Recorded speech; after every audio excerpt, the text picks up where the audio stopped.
Chair Boomgarden, Here. Commissioner Chapdelaine, Commissioner Elphick, Here.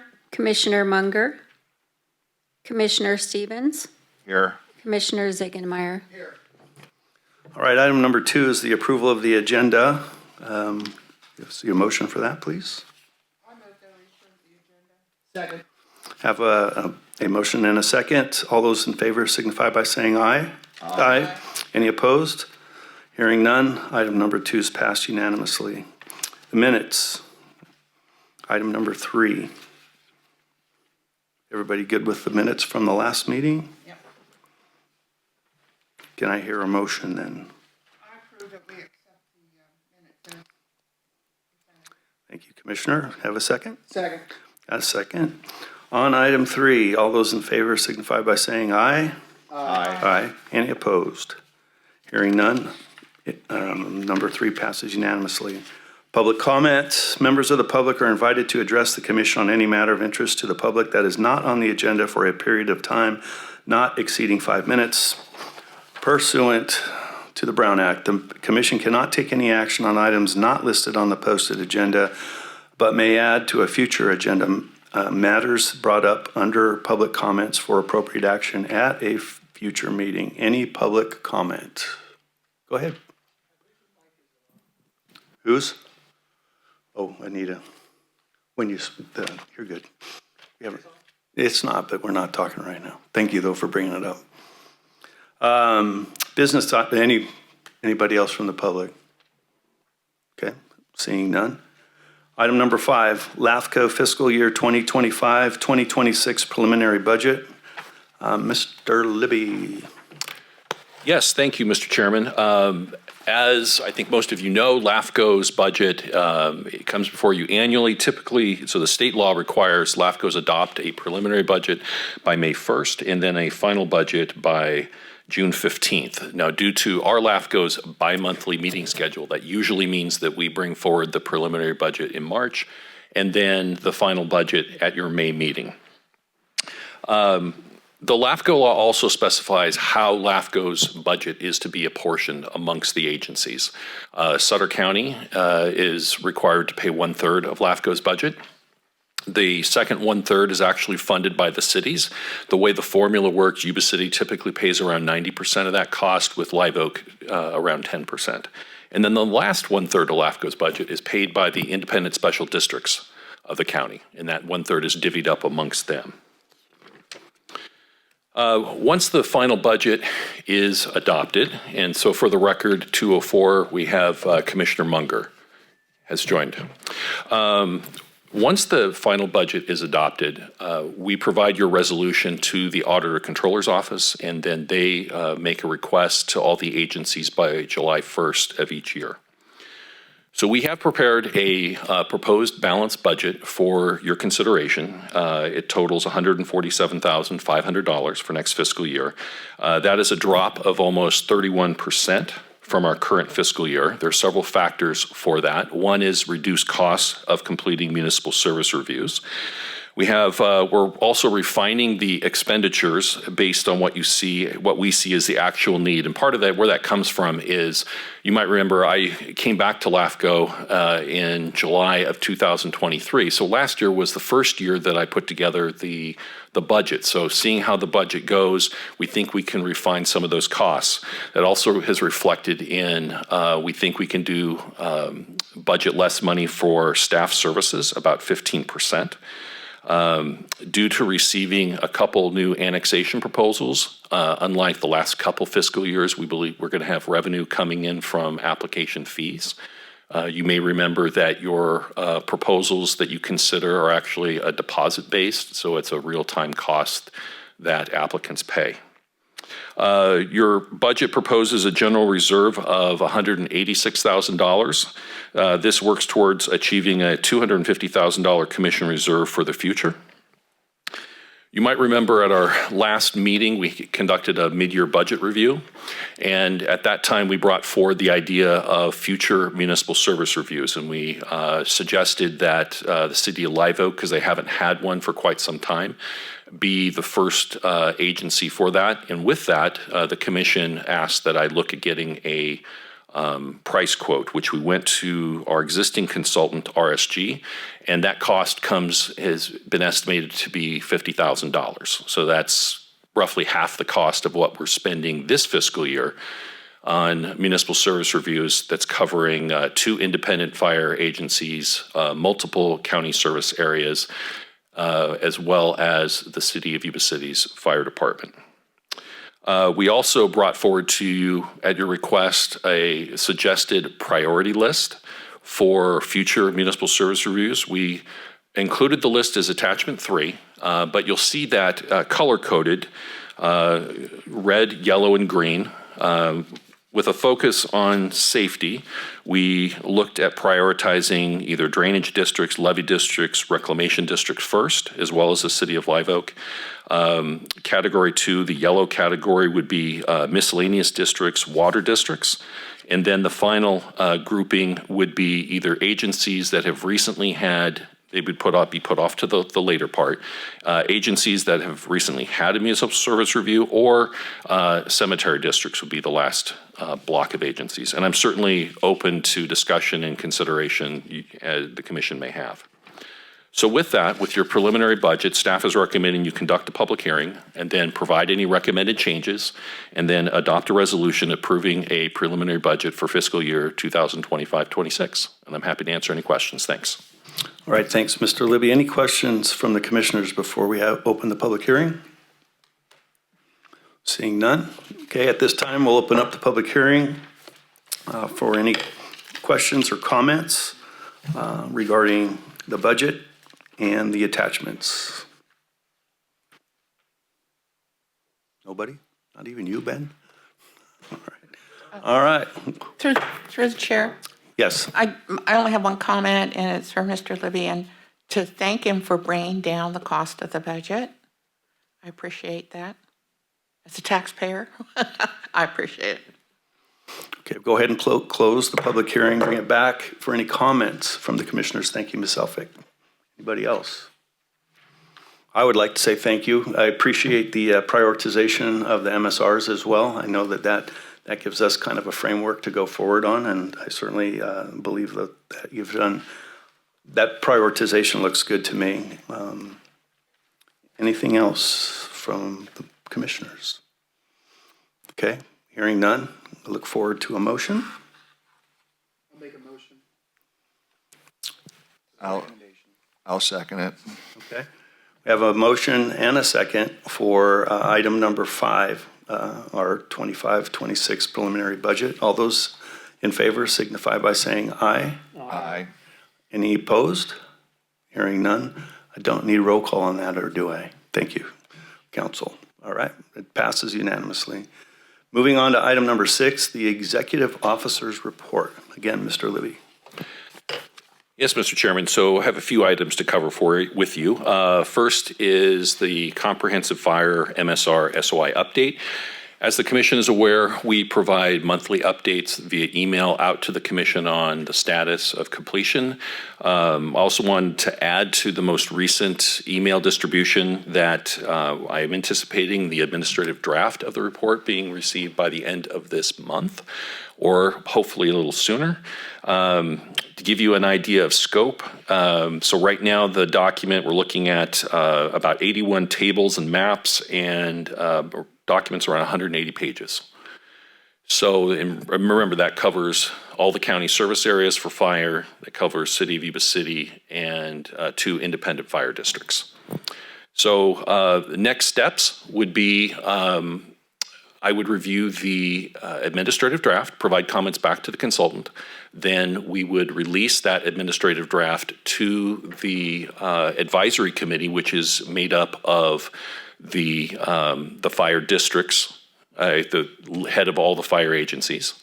And because Bi-County Ambulance was involved in this process, it would be my intent to also extend them a copy of the document to review, get the comments, make any revisions necessary. We would then put it out on the street for a comment period. And then once that's completed, we could bring forward a staff report with a resolution for your consideration. Looking at the comment periods and the review, honestly, I'm looking at it's going to be this summer. Yeah. So the next item under the Let me ask if there's any questions one by one on it, Certainly. if you don't mind. Any questions on the MSR, please? I just wonder why we have to wait until all the comments are back in, that we don't get the first draft of it. So the first draft is just that, an administrative draft. Your commission has to consider it at a noticed public hearing. And so we also want to make sure that at the initial drafts of the document are as accurate as can be, which is why both I will look at it as well as all the fire agencies who participated in it to make sure we're bringing forward the most relevant and current information. Okay, thank you. Any other questions on the MSR? Comments from Mr. Bumpus? None? All right. Next item. Okay, next item, independent special district vacancies. So if you bear with me, I want to take a moment to recognize Don Cochran, who recently passed. Don was he was a real special, I'll say, LAFCO commissioner. And one of the reasons why is before he was even involved with LAFCO directly as a commission, he lobbied the districts to participate on LAFCO, to get the LAFCO participation from them. And he was really instrumental, especially in my early days with Sutter LAFCO. He became a commissioner in 2015. He served as your vice chair in 2017, 18, and was most recently elected as vice chair in this calendar year. He also served as the LAFCO chair for 4 consecutive years, 2019 through 2022. So, just wanted to take a moment to recognize him and his service to our commission. We also have received a few inquiries about the process of finding replacements, because you'll see on your agenda we have a vacant district member position now, as well as a district alternate position. The LAFCO law provides, similar to cities, how cities have a city selection committee where there's also a special district selection committee. Traditionally, it's been difficult to get districts to show up to get a quorum in order to make that decision. The law also provides that the executive officer can conduct that business by mail, and that's probably my intent, is to reach out to the districts, have them nominate, hopefully they will nominate a couple people at least, and then we can conduct an election for replacement commissioners. So you'll receive interest from hopefully from the various districts. Is there a screening committee at all, or are you the screening committee? I'm kind of like more of anything, just the gatekeeper, the clearinghouse. So what will happen is to be a LAFCO commissioner, you have to sit on the district board of an independent special district, and then that district board would nominate someone from their board to LAFCO. We would receive that, and then we would take all those nominations, and then we would send out basically ballots to the districts for them to vote on that. So they pick the rep. It's not. They do. Okay. The only the only LAFCO commissioner that you choose is the public member, who has to be selected by a member, a county, a district, and a city member must all vote for the public member. Okay. Any other questions for Mr. Libby on this item? But I'll make a comment on Don. He was on the Sutter Cemetery since 1978. So he was one of the longest sitting members there. He had all the history. And actually, when he went fast. We had the meeting. He was doing good, went home and had a heart attack. Hit his head on a table and had an aneurysm. So it went quick. But he was a good member out there. He had a lot of history for us. No, I was going to say through the chair, I think we should, maybe LAFCO should purchase a brick form and put it over there at the museum. I know that we'll bring it up with our staff, but he did a lot of good. He was a great watchdog, very knowledgeable. Is that something that we would have to agendize, a purchase? A brick, a memorial brick, per Mr. Zigmeyer's? Would you go through, help me out, because I'm ignorant on this topic, would you go through Sutter Cemetery for that? It would actually be through the museum. Oh, okay. So we would have to, because just the same thing with the county, if we were to purchase the brick, we would purchase it on his behalf through the museum.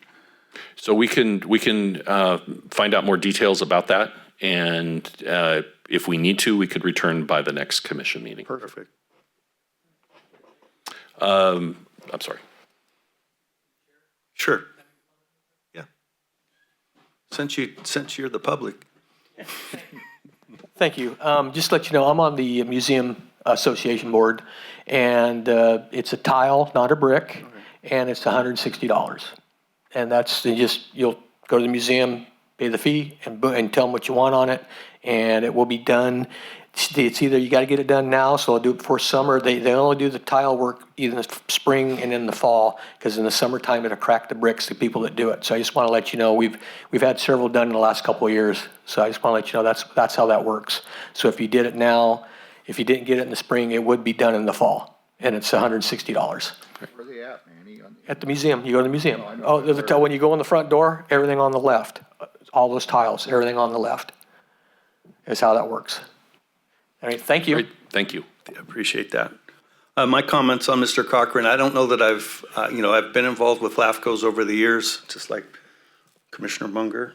I don't know that I've ever seen a more passionate guy for LAFCO than Don Cochran and his desire to serve. So as we get closer to the end of the meeting, I definitely close in his honor, but thank you for the idea of the tile and the extra information. Okay, future agenda items. Yes, Sharita, could you fast forward to the next slide, please? Back at your September meeting last year, we brought forward an item to give the commission a heads up about this proposed annexation, which we've now received. It's called Thiara Estates Annexation. 8.85 acres, 31 single-family residential lots. It's located up along the east side of Elmer Avenue and along the west side of the city's Tully Parkway. And so the State Subdivision Map Act allows for an applicant to process a tentative subdivision map with the city prior to annexation, meaning the city can conditionally approve that, and that's what the applicant has done. So we are in process of that annexation. I received word from the applicant that public notification signs have gone up today, one on Tully Parkway, one on Elmer Avenue. So if people didn't know about it recently, they're going to know about it today. And so we may start getting some inquiries about that at the commission's request. You might remember last year when we adopted the requirement for public notification signs, there was a request, I think, from Commissioner Ziegemeyer that we include some type of electronic, like a QR code on there that they could link to, which we've incorporated, and it takes them to LAFCO's website with some basic information regarding the annexation, and actually it has my contact information on there. So we are looking at, our goal is to bring that forward to your next commission meeting for consideration on, I think it's May 8th. We are going to do some outreach because the property that's proposing to annex is kind of shaped in a horseshoe. We're going to reach out to the property owner who's kind of in the middle of that horseshoe, as well as properties to the north and maybe a couple properties to the south to see if there's any interest in them participating in the annexation. This is just information, and we would have that on your agenda, like I said, hopefully at the next meeting. I know Commissioner Stevens asked about maybe potential future annexations that you might be aware of. I know that they're not final. Are there any more in the pipeline? There are. If you look from the highlighted property just to the southwest, There is another property on the west side of Elmer Avenue. It meets the minimum requirements of connectivity and assumes the Yara Estates is approved. And they are proposing to annex that land also. And so that would be one that would come forward at a later time. All right. That concludes your report. It does, thank you. Any questions for Mr. Libby on the items presented or anything else? I do have an item that I would like to propose for future consideration if the board approves, and that is a start time for this meeting. 2 o'clock seems like it's right smack dab middle in the afternoon. I have talked with Mr. Libby just to make sure that it would work for him, but I'm proposing a 1 o'clock start instead of a 2 o'clock start. That way, I think that probably hopefully facilitates everybody's schedule. I'm good with one. Okay. Doug So could buy next- us all lunch before the meeting. So next steps, Mr. Chairman, is we would have the May meeting would be at 2 o'clock, but we would have an item on the agenda for changing your start time. And then that would kick in then at your July meeting. Okay. I love it. All right. Good. Okay. All right. Any other business from the commissioners? Hearing none, I would like to adjourn this meeting in the memory of Don Cochran. You know, obviously, we've made several comments already, but that was a very sudden loss and one that I don't think any of us, it's regretful for sure. He was a good man and appreciated his service to the community. Second the motion. Okay. All those in favor? Aye. Aye. All right, we stand adjourned until our next meeting.